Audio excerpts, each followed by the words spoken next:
You're not alone.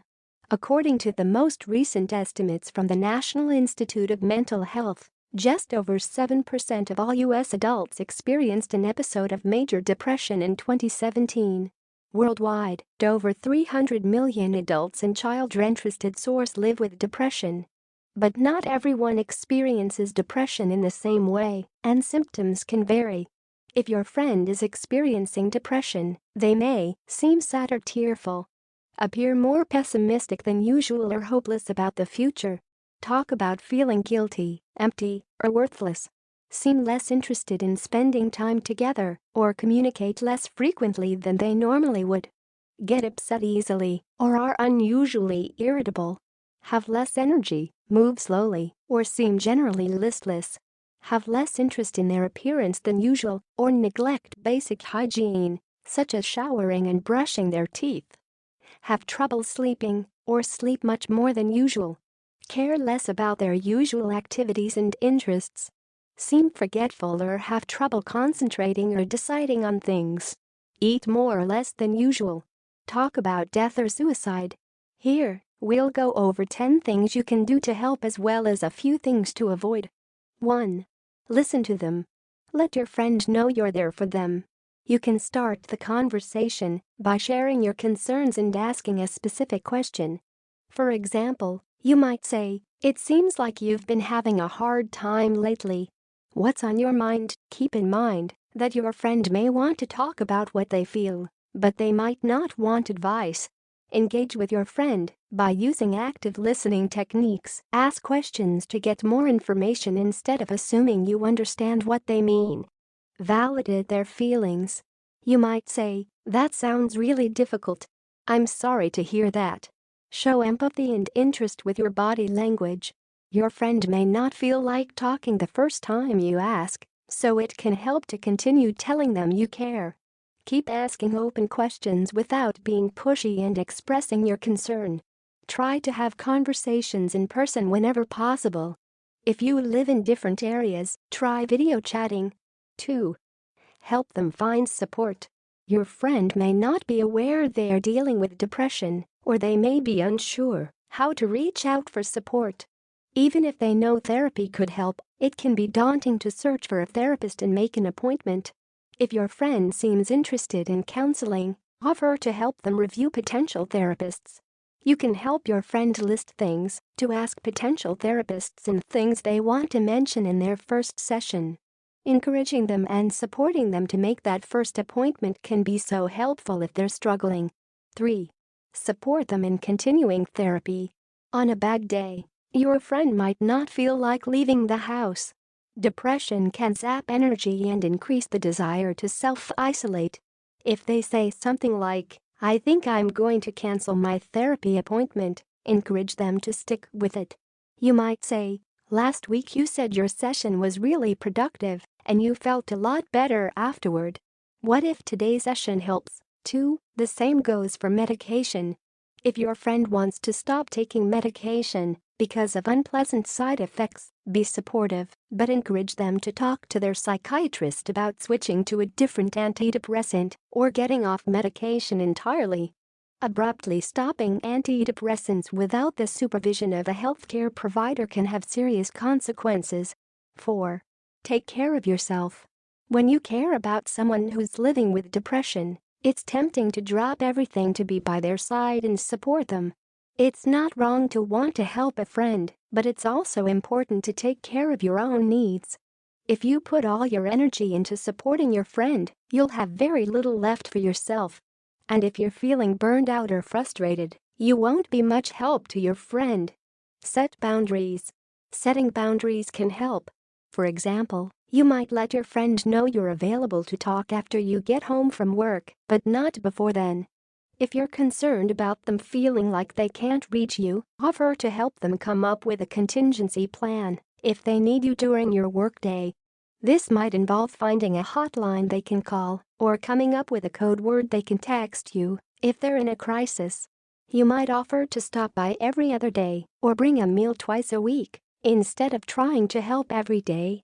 Involving other friends can help create a bigger support network. Practice self-care. Spending a lot of time with a loved one who has depression can take an emotional toll. Know your limits around difficult emotions and make sure you take time to recharge. If you need to let your friend know you won't be available for a while, you might say something like, "I can't talk until X time. Can I check in with you then?" 5. Learn about depression on your own. Imagine having to educate each person in your life about a mental or physical health issue you're experiencing, explaining it over and over again.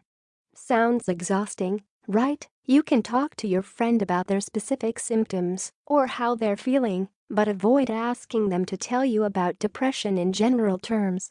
Read up on the symptoms, causes, diagnostic criteria, and treatments on your own. While people experience depression differently, being familiar with the general symptoms and terminology can help you have more in-depth conversations with your friend. 6. Offer to help with everyday tasks. With depression, day-to-day tasks can feel overwhelming. Things like laundry, grocery shopping, or paying bills can begin to pile up, making it hard to know where to start. Your friend may appreciate an offer of help, but they also might not be able to clearly say what they need help with. So, instead of saying, "Let me know if there's anything I can do," consider saying, "What do you most need help with today?" If you notice their refrigerator is empty, say, "Can I take you grocery shopping or pick up what you need if you write me a list," or "Let's go get some groceries and cook dinner together." If your friend is behind on dishes, laundry, or other household chores, offer to come over, put some music on, and tackle a specific task together. Simply having company can make the work seem less daunting. 7. Extend loose invitations. People living with depression may have a hard time reaching out to friends and making or keeping plans. But canceling plans can contribute to guilt. A pattern of canceled plans may lead to fewer invitations, which can increase isolation. These feelings can worsen depression. You can help reassure your friend by continuing to extend invitations to activities, even if you know they're unlikely to accept. Tell them you understand they may not keep plans when they're in a rough patch and that there's no pressure to hang out until they're ready. Just remind them you're happy to see them whenever they feel like it. 8. Be patient. Depression usually improves with treatment, but it can be a slow process that involves some trial and error. They may have to try a few different counseling approaches or medications before they find one that helps their symptoms. Even successful treatment doesn't always mean depression goes away entirely. Your friend may continue to have symptoms from time to time. In the meantime, they'll probably have some good days and some bad days. Avoid assuming a good day means they're cured, and try not to get frustrated if a string of bad days makes it seem like your friend will never improve. Depression doesn't have a clear recovery timeline. Expecting your friend to return to their usual self after a few weeks in therapy won't help either of you. 9. Stay in touch. Letting your friend know you still care about them as they continue to work through depression can help. Even if you aren't able to spend a lot of time with them on a regular basis, check in regularly with a text, phone call, or quick visit. Even sending a quick text saying, "I've been thinking of you and I care about you," can help. People living with depression may become more withdrawn and avoid reaching out, so you may find yourself doing more work to maintain the friendship. But continuing to be a positive, supportive presence in your friend's life may make all the difference to them, even if they can't express that to you at the moment. 10. Know the different forms depression can take. Depression often involves sadness or a low mood, but it also has other, less well-known symptoms. For example, many people don't realize depression can involve anger and irritability, confusion, memory problems, or difficulty focusing, excessive fatigue or sleep issues. Physical symptoms such as stomach distress, frequent headaches, or back and other muscle pain. Your friend may often seem to be in a bad mood or feel exhausted a lot of the time. Try to keep in mind that what they're feeling is still part of depression, even if it doesn't fit into the stereotypical versions of depression. Even if you don't know how to help them feel better, simply saying "I'm sorry you're feeling this way. I'm here to help. If there's anything I can do may help." Things not to do. 1. Don't take things personally. Your friend's depression isn't your fault, just as it's not their fault. Try not to let it get to you. If they seem to lash out at you in anger or frustration, keep canceling plans or forget to follow up. Or don't want to do much of anything. You might, at some point, need a break from your friend. It's okay to take space for yourself if you feel emotionally drained, but it's also important to avoid blaming your friend or saying things that might contribute to their negative feelings. Instead, consider talking to a therapist or other supportive person about how you feel. 2. Don't try to fix them. Depression is a serious mental health condition that requires professional treatment. It can be hard to understand exactly what depression feels like if you've never experienced it. But it isn't something that can be cured with a few well-intentioned phrases like, "You should be grateful for the good things in your life," or "just stop thinking about sad things." If you wouldn't say something to someone living with a physical condition, like diabetes or cancer, you probably shouldn't say it to your friend with depression. You can encourage positivity, though your friend may not respond, by reminding them of things you like about them, especially when it seems like they only have negative things to say. Positive support can let your friend know they do really matter to you. 3. Don't give advice. Though certain lifestyle changes often help improve symptoms of depression, it can be hard to make these changes in the midst of a depressive episode. You might want to help by offering advice, like getting more exercise or eating a healthy diet. But even if it's good advice, your friend may not want to hear it at the moment. There may come a time when your friend wants to find out what foods may help with depression or how exercise can relieve symptoms. Until then, though, it may be best to stick to empathic listening and avoid offering advice until asked. Encourage positive change by inviting them on a walk or cooking a nutritious meal together. 4. Don't minimize or compare their experience. If your friend talks about their depression, you might want to say things like, "I understand," or "We've all been there." But if you've never dealt with depression yourself, this can minimize their feelings. Depression goes beyond simply feeling sad or low. Sadness usually passes fairly quickly, while depression can linger and affect mood, relationships, work, school, and all other aspects of life for months or even years.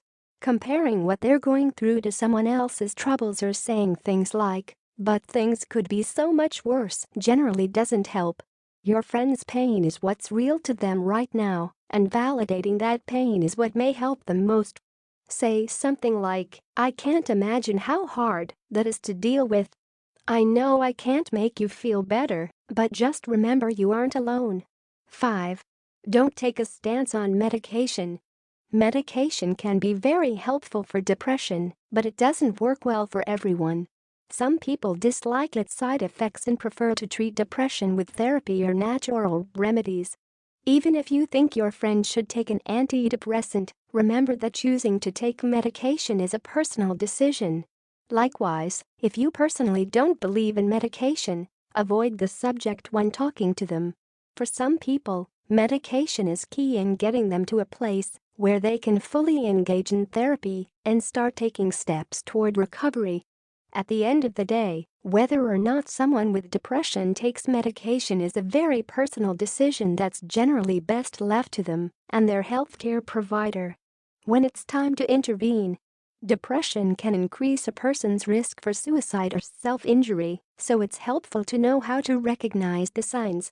Some signs that might indicate your friend is having serious suicidal thoughts include frequent mood swings or personality changes, talking about death or dying, purchasing a weapon, increased substance use, risky or dangerous behavior, getting rid of belongings or giving away treasured possessions, talking about feeling trapped or wanting a way out, pushing people away or saying they want to be left alone, saying goodbye with more feeling than usual. If you think your friend is considering suicide, urge them to call their therapist while you're with them. Or ask your friend if you can call for them. You can also take your friend to an emergency room. If possible, stay with your friend until they no longer feel suicidal. Make sure they can't access any weapons or drugs. If you're concerned about your friend, you might worry that mentioning it to them could encourage suicidal thoughts. But it's generally helpful to talk about it. Ask your friend if they've seriously considered suicide. They may want to talk to someone about it but are unsure of how to bring up the difficult topic. Encourage them to talk to their therapist about those thoughts if they haven't already. Offer to help them create a safety plan.